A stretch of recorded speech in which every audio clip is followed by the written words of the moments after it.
Plants vs. Zombies never really went away. Though the last main title, Plants vs. Zombies 2, released all the way back in 2013, the series has been kept afloat by a multiplayer shooter spin-off series and several attempts by publisher Electronic Arts to finally release a third numbered main game. Their big swing at reinvigorating the franchise now comes in the form of Replanted, a full, modern re-release of the beloved original game that finally brings high-definition graphics to the PC platform where previously they were only on consoles. And while I think that Replanted is a totally serviceable version of a modern classic title, I don't know that it does quite enough to convince me that it needed to exist.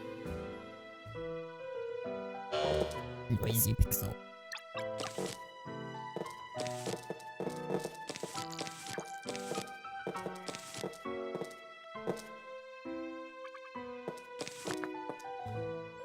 Plants vs. Zombies is fundamentally a very basic tower defense game that sees you defending your house from the Walking Dead by planting defensive measures on your lawn. Using the power of sunlight, players select a loadout of seeds and then spend sun to create them to ward off the horde. And these plants range from basic ranged shooters to mines to fume-spraying mushrooms. In the basic game mode, each lane has a second chance lawnmower that will run over all the zombies in the lane the first time they break through your defenses and munch your plants. But if they get past you a second time, it's game over. The first game was enormously successful, and alongside Bloons tower defense, helped the genre go mainstream by being incredibly accessible on basically any computer. Thankfully, this holds true for this release as well, with the listed Steam specs being easily beaten by any modern computer even without a dedicated graphics card, and this is definitely a big selling point along with the $20 price tag. However, this release did recently invite controversy, so I now have an elephant in the room to discuss. As acknowledged by the publisher through its store page, Replanted leaked a few days early, and players had concerns, some of which I think are more justified than others. The first is that this is nothing more than an upscale of one of the mobile parts of the game. This one I don't see holding any water, as it runs and looks completely fine on my 1440p monitor. Using one of the mobile ports would likely be more work than upscaling the actual native PC release. Second has to do with the game's art, with people pointing out that the artwork appears AI upscaled, that some of the unlockable concept art is fake, and that the game's original artist, Rich Werner, was not asked to be involved. The publisher has clarified that no generative AI was used in the making of the game, though it does still seem fairly likely that several of the game's hand-drawn assets were upscaled by the same methods that developers have been using for many years before the dawn of ChatGPT. I personally thought the game looks as good as I remembered it, and I don't see much cause for practical concern here. I'm not a fan of generative AI either, but using software to tweak human-created art is not the same thing. As for Werner, I do feel bad, but it is worth noting that he left the company over a decade ago. The concept art has been addressed by EA as not all being from the original game, but rather coming from across the series.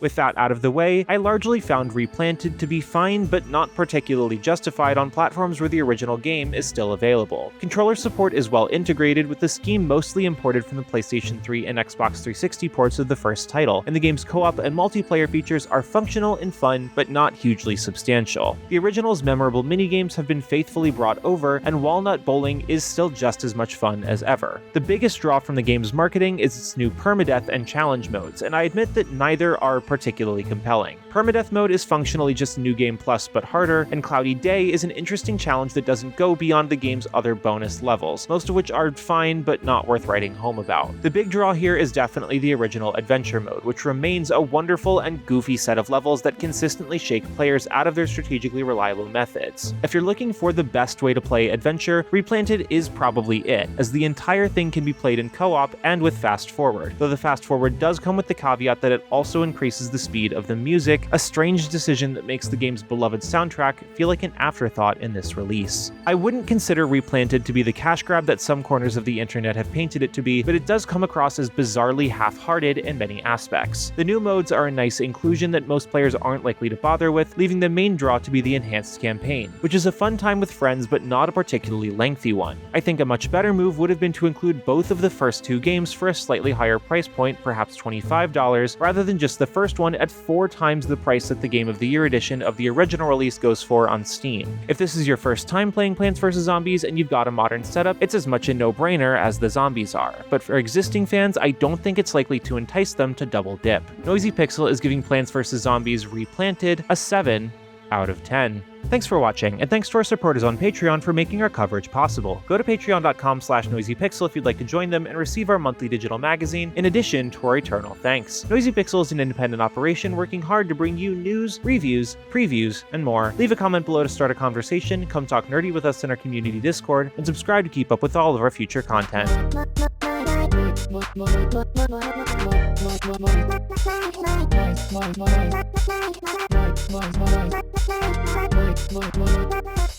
Noisy Pixel.